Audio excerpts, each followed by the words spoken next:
ఇక బీఆర్ఎస్ ఎమ్మెల్యేల అరెస్ట్. మాతా శిశు మరణాల వివరాలకు గాంధీ ఆసుపత్రికి నిజ నిర్ధారణ కమిటీగా వెళ్లిన మాగంటి సంజయ్ లోపలికి రానివ్వని పోలీసులు, రోడ్డుపై నిరసన, అదుపులోకి తీసుకుని గోషామాయల తరలింపు, ఓల్డ్ ఎమ్మెల్యే క్వార్టర్స్ వద్దే రాజయ్య అదుపులోకి, కాంగ్రెస్ అరాచకాలకు భయపడం అని చెప్పి కేటీఆర్ ఎమ్మెల్యే సునీతారెడ్డి ఇంటి వద్ద రచ్చ అయిందట ఆడ.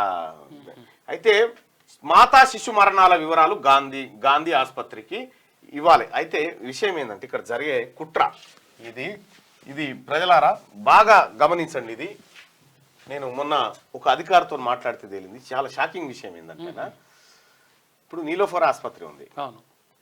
నీలోఫర్ ఆసుపత్రికి ఇప్పుడు చిన్న ఈ కార్పొరేట్ ఇవి ఉన్నాయి కదా, రెయిన్బోలు, ఆ తర్వాత యశోదలు, ఇవన్నీ ఉన్నాయి కదా చిల్డ్రన్స్ హాస్పిటల్. అయితే ఒక అబ్బాయికి బాగాలేదనుకో, ఒక పాపకు చిన్న పాపకు బాగాలేదు. బాగలేకపోతే ఏం చేస్తారంటే ఫస్ట్ ఈ కింది స్థాయి గ్రామీణ స్థాయిలో ఈ ప్రాంతంలో ట్రీట్మెంట్ ఇది బాగలేదు, కొంచెం క్రిటికల్ గానే ఉందనేటువంటి ఆలోచన కింద వస్తే ఈ ఆర్ఎంపీఓ లేకపోతే ఇంకొక దగ్గర వీళ్ళు ఏం చేస్తారంటే ఇటు పెద్దదానికి రిఫర్ చేస్తారు. వాళ్ళకి తెలిసిన దానికి పెద్ద కార్పొరేట్ చేస్తారు. ఈ కార్పొరేట్ చేస్తారు కదా, ఈ కార్పొరేట్ ఏం చేస్తారంటే ఇలా కాడ పైసలు కౌన్సిలింగ్ అని పెడతాడు. కౌన్సిలింగ్ ఫస్ట్ తల్లిదండ్రులకు, కౌన్సిలింగ్ నేను చూసిన. ట్రీట్మెంట్ ఏమో బిడ్డకు, కౌన్సిలింగ్ ఏమో తల్లిదండ్రులకు. ఏం కౌన్సిలింగ్ అయ్యా ఈ కౌన్సిలింగ్ అంటే నేను చూసిన. ఫస్ట్ పోంగని చెప్తాడు. ఆ కౌన్సిలింగ్ లో మళ్ళీ సీసీ కెమెరా, వాయిస్ రికార్డు, అంకుర ఉంది, సీసీ కెమెరా, వాయిస్ రికార్డు, ఇవన్నీ కౌన్సిలింగ్ లో జరుగుతున్నాయి. ఫస్ట్ ఇంటరాగేషన్ లెక్క ఉంటది. ఇక కౌన్సిలింగ్ రూమ్ లో కూర్చోబెడతాడు. కౌన్సిలింగ్ రూమ్ లో ఇట్లా కూర్చోబెట్టి ఇక్కడ సీసీ కెమెరా పెడతాడు. ఇక దీంట్లో వాయిస్ రికార్డ్ అవుతుంటది. ఈడో కుర్చీ ఇక డాక్టర్ గారు ఇక్కడ కూర్చొని ఇలా చెప్తుంటాడు ముచ్చట టేబుల్ ముంగట. ఏమనుకుంటే ఇక మీ పాప 800 గ్రాములే ఉంది, 800 గ్రాములు మాత్రమే ఉంది. ఈ పాపకు ఇగో ఈ మల్టిపుల్ డిసీజెస్ ఉన్నాయి, వీటిని ఒక్కటొక్కటిని తగ్గించుకుంటూ పాప వెయిట్ ను పెంచుకుంటూ రావాలి. అప్పటి వరకు ఐసీయూలోనే ఉంటుంది. మినిమం 10 days మనం ఐసీయూలో పెట్టి పరిశీలించాలి. ఆ తర్వాత పెరగొచ్చు. ఎట్లా చెప్తారంటే అది పెరుగుతుందా అని కూడా చెప్పడు. కాదు, మనం ఇవి చేయడం వల్ల కొంత అవకాశం ఉంటదని చెప్తాడు. అవకాశం అని చెప్తాడు. నువ్వు అన్నావు కదా అని నీకు లేదుగా అవకాశం. చాలా తెలివిగా కౌన్సిలింగ్. ఈడ 10 రోజులు పెట్టాలండి. ఈ 10 రోజుల్లో కనీసం మీరు ఒక 10 లక్షల రూపాయలు దగ్గర పెట్టుకోరని చెప్తాడు. ఈ 10 లక్షలు మీ తాను ఉన్నాయా లేవా కనుక్కోవడానికి కౌన్సిలింగ్ అంతే. మీ తాన 10 లక్షలు ఓకే సార్ మేము చేసుకుంటాం, జర పాప జాగ్రత్త అన్నాం అనుకో, ఇక మళ్ళీ కౌన్సిలింగ్ ఉంటది. ఈ 10 ఏం చేస్తారంటే ఇలా దాని ఉన్నట్టున్నాయని 20 చేస్తాడు. ఇట్లా మీ మైల పోలు అంతా తీస్తాడు. ఈ 20 చేసి ఏం చేస్తాడు? 20 చేస్తాడు. నేను కౌన్సిలింగ్ కూడా పోయినా, అంటే అది చూసిన. ఈ 20 చేస్తాడు కదా, 20 చేసిన తర్వాత ఏమంటాడంటే ఈ హాస్పిటల్లోనే ఇగో మేము కొంచెం క్లౌడ్ ఫండింగ్ చేస్తాం మేము. ఏం చేస్తారంటే 10 అయిపోయిన తర్వాత 20 చేసేటప్పుడు ఏమైతే మేము కూడా కొంత పాపను బతికించాలనే ఉద్దేశంతో కొద్దిగా చారిటీలు అక్కడ ఇక్కడ ప్రయత్నం చేస్తాం, మీరు కూడా చేయరంటారు. మీరు ఎంత మేము చేస్తే 1 లక్ష అయినాయి అని చెప్తాడు ఈయన దవాఖాన. 9 మళ్ళీ నీయే ఏమంటే కుదబెట్టుకురా. ఫస్ట్ నువ్వు ఉంగురాల బ్యాచ్ జర నగలేసుకొని పోయి వాళ్ళ కాడ కూర్చొని ఇక ఇట్లా చెప్పినావు అనుకో, వాళ్ళు అచ్చా ఉన్నట్టు వీని పని చేయరా అని చెప్పి పైనుంచి వస్తూనే ఉంటది. ఈ పోరాడు ఇన్నే ఉంటాడు 800 గ్రాముల కానీ ఇక ఈ పైసలేమో ఇక పెరిగిపోతూనే ఉంటది. ఇక యశోద ఆసుపత్రిలో ఇప్పుడు మన అఖిల్ పాషా అందులో ఉంది. అయితే బిల్లిగా దంచి కొడుతున్నారు అనుకోరాదు. అయితే ఏం చేస్తారు ఎక్కడైనా ఇవి చేసినా కూడా ఈడ బేబీకి ఏం జరగానో గదే జరుగుతుంది అంతే, అంతకనే మిక్కిలి ఏం జరగదు. ఈడేం చేస్తారంటే ఈడ ఇక బేబీ బతికే పరిస్థితి లేదు అనుకో, మాక్సిమం పిండకాడికి ఏం చేస్తారంటే ఐసీయూ సెటప్ ఉన్నటువంటి అంబులెన్స్ ఏర్పాటు చేసి మీరు నీలోఫర్ తీసుకుపోరని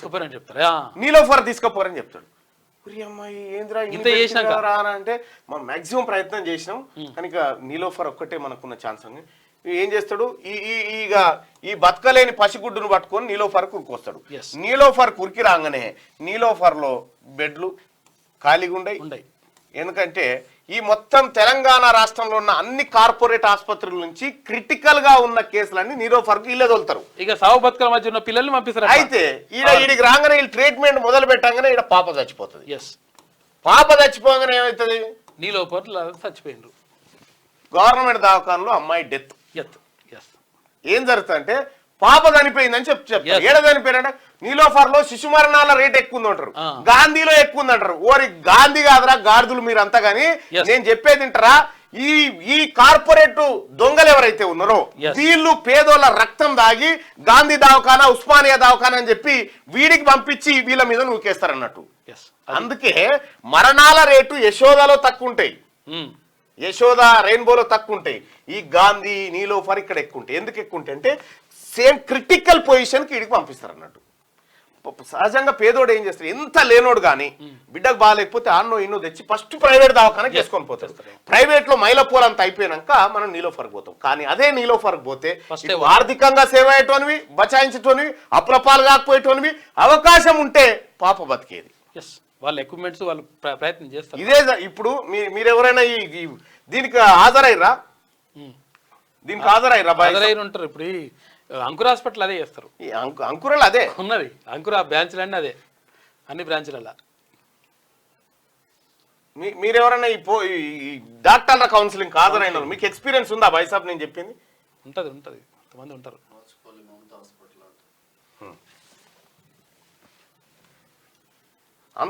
అంత శంకర్ దాదా ఎంబీబీఎస్ గా దాన్ని మించింది, అంతకంటే ఎక్కువనే. దాన్ని మించిన సినిమా.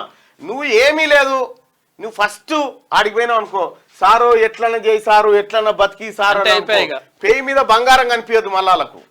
దవాఖానానికి పేయి మీద బంగారము, కడియాలు, ఉంగరాలు కూడా కనిపిస్తేనంటే కథం చేద్దాం మనం అని చెప్తాడు.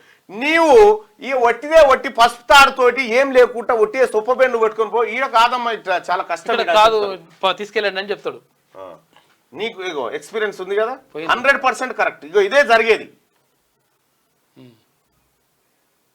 నాకు జరిగిందన్న అని చెప్తాను. చాలా మంది జరుగుతుంది.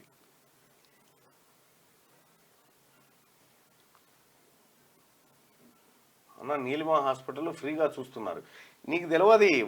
ఇంకా మీకు గమ్మత్ ఏంటంటే మళ్ళా ఇంకా అదొక దందా, మళ్ళా ఏది హెల్త్ క్యాంపులు ఇది పెట్టి మళ్ళీ అదొకటి అదో పెద్ద దందా. దాంది ఏంటంటే ఇప్పుడు ఇంకా చూడరు ఇక దాంది. ఇప్పుడు నీలిమా హాస్పిటల్ ఉంది, నీలిమా హాస్పిటల్ ఉంది. కానీ ఈ నీలిమా హాస్పిటల్ పక్క పొంటి నీలిమా మెడికల్ కాలేజ్ అని ఉంటది. నీలిమా మెడికల్ కాలేజ్ ఇది ఉంటది కదా. అయితే ఈ మెడికల్ కాలేజీలో చదువుకునేటువంటి 600 మంది విద్యార్థులు ఉన్నారనుకో, ఈ 600 మంది విద్యార్థులకు ప్రాక్టికల్స్ ఎక్కడి నుంచి కావాలి? అంటే వీళ్ళు ఎవరి మీద నేర్చుకోవాలి? ప్రయోగాలు ఎవరి మీద చేయాలి? వీళ్ళు ఇంజెక్షన్ ఎట్లా ఇవ్వాలి, ఏం కథ, సూది ఎట్లా, మంది ఎట్లా, ఆపరేషన్లు ఎట్లా, వీళ్ళు ఎట్లా నేర్చుకోవాలనుకుంటారు? ఇగో ఈ హాస్పిటల్కి వచ్చేటువంటి మంది మీద ఇగో ఈ పోరగాలను ప్రయోగం చేస్తారన్నట్టు. ఇదే ఫ్రీ. ఇంకా మిమ్మల్ని ఆయాలా అప్పుడప్పుడు ఎక్కించకపోతారు, మెడిసిట్ కాడ ఫ్రీ, ఈడికి ఫ్రీ రారి అని. ఎందుకు అనంటే ఈ హాస్పిటల్ ఉండాలి, హాస్పిటల్లో దాదాపు ఓపీలు గిన్నె ఉండాలి, తర్వాత ఏది ఇన్పేషెంట్స్ ఐపీలు గింతుండాలని ఉంటది లెక్క. అప్పుడే ఈ నీలిమా మెడికల్ కాలేజీకి అనుమతులు ఉంటాయి. ఈ మందిని చూపెట్టకపోతే ఉండదు. ఈ మందిని చూపిస్తందుకు మిమ్మల్ని ఫ్రీ రర్రీ అని చెప్తారు అన్నట్టు. బస్సులు పెట్టి ఫ్రీగా తీసుకుపోతారు మిమ్మల్ని. వాళ్ళకి ఇన్స్పెక్షన్ ఉందనుకో కాలేజీకి, నేను ప్రత్యేకంగా తీసుకుపోతారు. వాళ్ళ బెడ్లు, పాలు, మన్ను. నువ్వేమనుకుంటావు, అరే ఇంత మంచిగా చూస్తారు, అరే దవాఖాన కాదు, నీ కోసం కాదు, అది వాళ్ళ కోసం, నీ కోసం గానే కాదు. కోట్ల రూపాయలు తీసుకుంటారు కదా పిల్లల దగ్గర.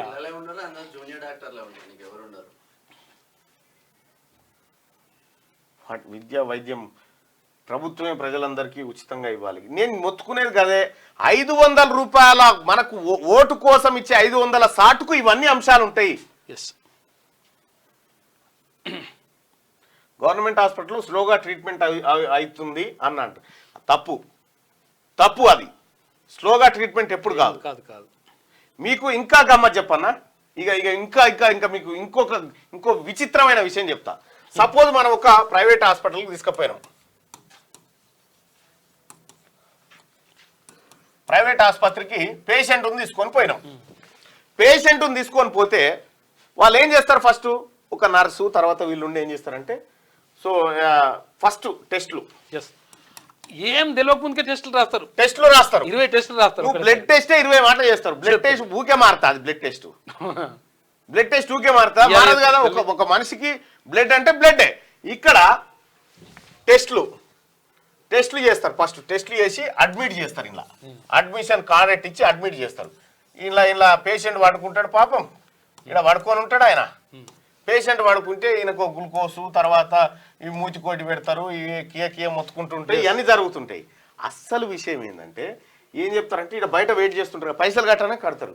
సార్ ఏం సార్ అంటే ఇగో ఈ టెస్టులు వచ్చినాయి, టెస్టులలో ఈ సర్జరీ చేయాల్సి ఉంటుంది, ఈ యొక్క సర్జరీ చేయాల్సి లేకపోతే ప్రమాదం ఉంటుంది, ఈ సర్జరీ చేయాల్సి ఉంటుంది అని చెప్తారు. కానీ మనం ఏం చేస్తామంటే ఇప్పుడే టెస్టులు అయిపోయినా ఒకటి పెట్టినాము, 48 గంటలు అబ్జర్వ్ చేద్దామని చెప్తారు. ఇది ఐసీయూ 48 గంటలు అబ్జర్వ్ చేద్దామంటారు. ఎందుకు అబ్జర్వ్ చేద్దామని చెప్తా ఉన్నారు ఎరికేనా? ఈ 48 అవర్స్ 24 అవర్స్ అబ్జర్వేషన్ ఎందుకు ఎరికేనా? పైసలు ఉన్నాయి కాదు, ఇలా తాను డాక్టర్ ఉండడు, ఆయన వేరే కాడికి రావాలి. ఈ డాక్టర్ వేరే కాడికి వచ్చి చేయాలి వీడికి. ఆయన వచ్చేదాకా ఈ అబ్జర్వేషన్ టైం అని చెప్తుంటారు అన్నట్టు. ఆయన వచ్చేదాకా బతికితే మీ అదృష్టం. ఆయన వేగం పెడతా ఉంటారు. ఈయనకి 24 దావకాలు తిరగాలి ఈయన, ఈ డాక్టర్. ఈడ చేసి రావాలి, ఎవ్వరు కాడ డాక్టర్ ఉండడు, టెంపరరీగా పిలిపించి చేయించుడు. ఇదొక దందా. సో ఇట్లా అబ్జర్వేషన్ అని పెడతారు. మనమేమనుకుంటామంటే అరే చూస్తురేమో ఇంకెట్లుందో, లోపలికి ఎవడు పోద్దు, మళ్ళా పేషెంట్ కి ఇబ్బంది అయితే లోపలికి ఎవడు పోద్దు, ఇవన్నీ ఉంటాయి.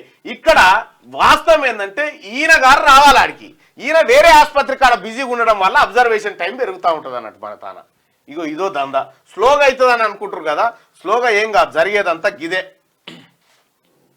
నా బిడ్డ 6 నెలల పాప ఖమ్మం అంకురలో మెడికల్ దందా అన్న, ఈ అంకుర హాస్పిటల్లోనే మరణించిందన్న. ఈ బద్మాష్ గాలని నాకు కూడా 48 గంటల టైం ఇచ్చిర్రు అన్నట్టు.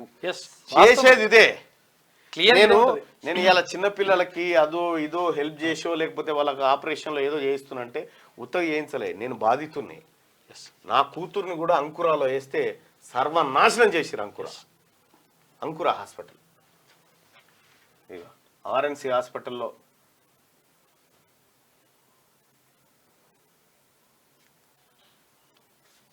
సౌత్ అలైన్మెంట్ మార్చడం గురించి మాట్లాడండి సార్. మాట్లాడదాం. ఇప్పుడు మనం ఈ టాపిక్లో ఉన్నాం కాబట్టి చెప్తా ఉన్నా. ఎస్, మీకు జరిగిందా బైసాప్ ఇదంతా? మీకు కూడా ఖచ్చితంగా ఈ కౌన్సిలింగ్ చూసి ఉంటారు, ఈ అబ్జర్వేషన్ చూసి ఉంటారు, ఐసీయూలకు ఎవరు పోవద్దని చూసి ఉంటారు. గాంధీ దవాఖానలో అయితే మనం ఈజీగా పోవచ్చు, మనం పేషెంట్ను చూసుకోవచ్చు. ఎందుకంటే ఆడ ఉన్నట్టు ఉంటుంది కదా. ఈడ జరిగేది దందా కాబట్టి నిన్ను చూడనియరు అన్నట్టు. క్యూబాలో ప్రైవేట్ హాస్పిటల్స్ ఉండే, అంబులెన్స్ కానించే స్టార్ట్ అవుతుంది, అంబులెన్స్ కానించే దందా స్టార్ట్. ఇదే యశోద ఆసుపత్రికి అందులో ఉన్న పేషెంట్ను చూస్తందుకు పోయిన ఒక జర్నలిస్టు అన్ననే చచ్చిపోయాడు. చూస్తందుకు పోయి మా తమ్ముడికి బైక్ యాక్సిడెంట్ అయిందన్న, మలక్పేట యశోద ఆసుపత్రికి తీసుకెళ్తే రోజుకు 1,20,000 అన్నారు. 7 రోజుల తర్వాత చెప్పలేము అన్నారు. ఈఎస్ఐకి తీసుకెళ్తే వాళ్ళు వేరే హాస్పిటల్ పంపారు, మంచిగా ఉండట. ఈయన మైలపోలు తీసిరు అప్పటికే 7 రోజులకు. టిఎక్స్ హాస్పిటల్లో 9 lakhs అయినాయి అన్న 17 daysకి. మెడికల్ హైడ్రా రావాలని చెప్తాను. మొత్తం ఇదే దందా దోపిడీ బైసాబ్. Medical mafia, education mafia దిగబడిపోయింది.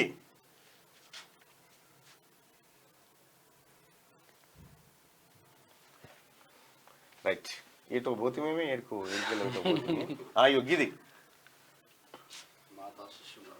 సన్నం గడ్డు వడ్లు వేరువేరుగా కొనుగోలు అక్టోబర్ 1వ. ఇగో నేను అందుకోసమే ప్రభుత్వాలకు ఏం చెప్తుంటే ఈ హెల్త్ ఎడ్యుకేషన్ సెక్టార్ మీద పెట్టుర్రి, దీని అంచనాలు పెంచురంటే పెంచరు. ఎందుకంటే ఈ మెడికల్ మాఫియా, ఎడ్యుకేషన్ మాఫియా రాజకీయ పార్టీలకు ఫండింగ్ చేస్తూ ఉంటది కాబట్టి వీళ్ళు వాటిని ఏమన్నారు అన్నమాట, వాళ్ళు మన మైలపోలు తీస్తారు. ఎట్లా క్యూ న్యూస్ ఛానల్లో పనిచేయటకు అనుభవం గల సీనియర్ వీడియో ఎడిటర్స్ కావాలను సంప్రదించవలసిన నెంబర్ 8688926084. qnewsads@gmail.com ను సంప్రదించండి. లైక్ చేయండి,